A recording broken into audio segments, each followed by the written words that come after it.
Origen y males de la impaciencia. La paciencia se halla en Dios.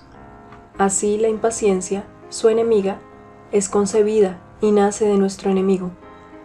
Con semejante origen, queda patente cuán directamente la impaciencia es contraria a la fe, porque lo concebido por el enemigo de Dios en nada puede ser favorable a las cosas de Dios, y este mismo antagonismo sirve no solo entre las obras, sino también entre sus autores. Y siendo Dios óptimo y el diablo por el contrario pésimo, se deduce que por esta oposición esencial no pueden ser entre sí indiferentes, porque es imposible imaginarnos que algún bien nazca del mal, como tampoco que algún mal se origine del bien. Por consiguiente, yo descubro los principios de la impaciencia en el mismo diablo, al no soportar con paciencia que Dios sometiese la creación entera al que era su imagen, es decir, al hombre. Porque en efecto, no se hubiera dolido si lo hubiese soportado, ni hubiera envidiado al hombre si no se hubiese dolido. Por esto engañó, porque envidiaba, y envidiaba porque le dolía, y le dolía por impaciente.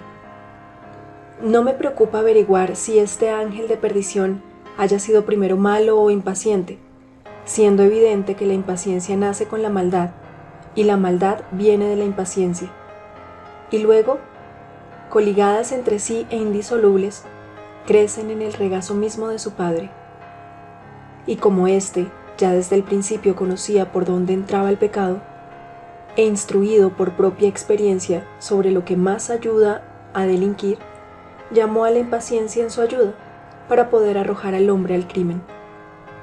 No puede tachárseme de temerario si afirmo que cuando la mujer se le acercó en ese mismo instante, se le inoculó la impaciencia por el aire mismo de la conversación con el diablo, de tal manera que nunca jamás pecará si con paciencia hubiese respetado la divina prohibición.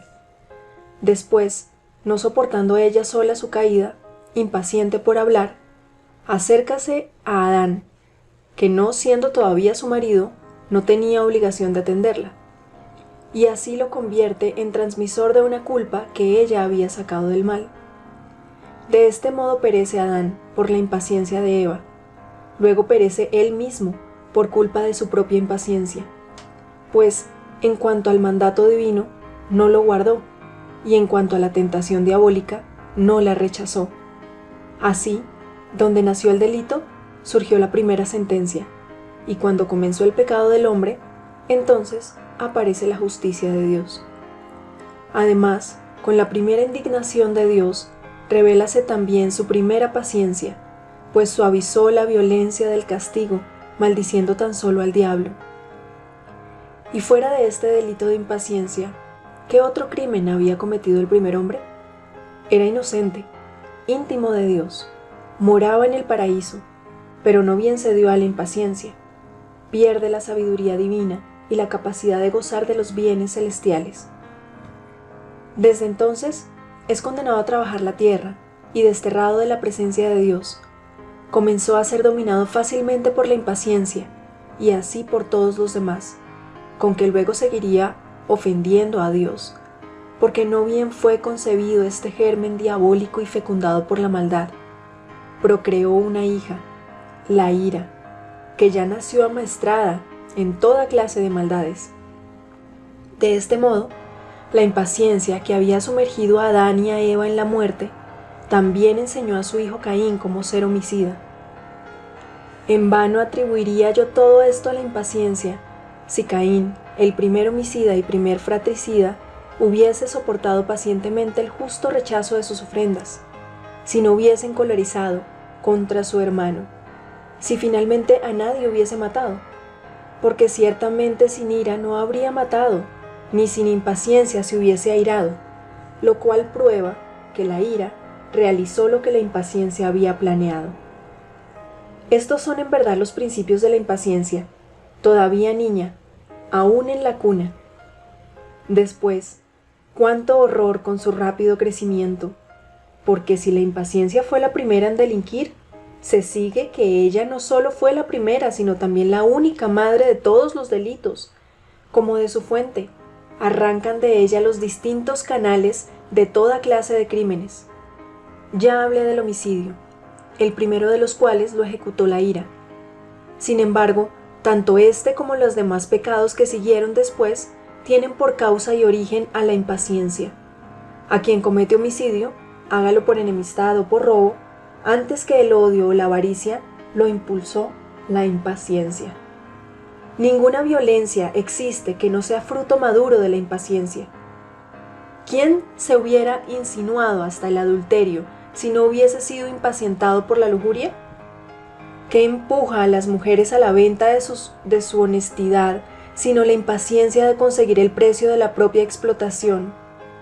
Y como estos, todos los demás crímenes que son gravísimos ante Dios. Tanto es cierto que en síntesis puede afirmarse: todo pecado ha de atribuirse a la impaciencia, porque todo mal es impaciencia contra el bien. En efecto, el impúdico se impacienta contra la honestidad, el perverso contra la bondad, el impío contra la piedad, el revoltoso contra la tranquilidad, a tal punto que para hacerse malo basta no soportar el bien. ¿Cómo, pues, no va Dios, reprobador de malos, a ofenderse contra tal monstruo de pecados? ¿Acaso no es cosa clara que el mismo Israel pecó siempre contra Dios por impaciencia?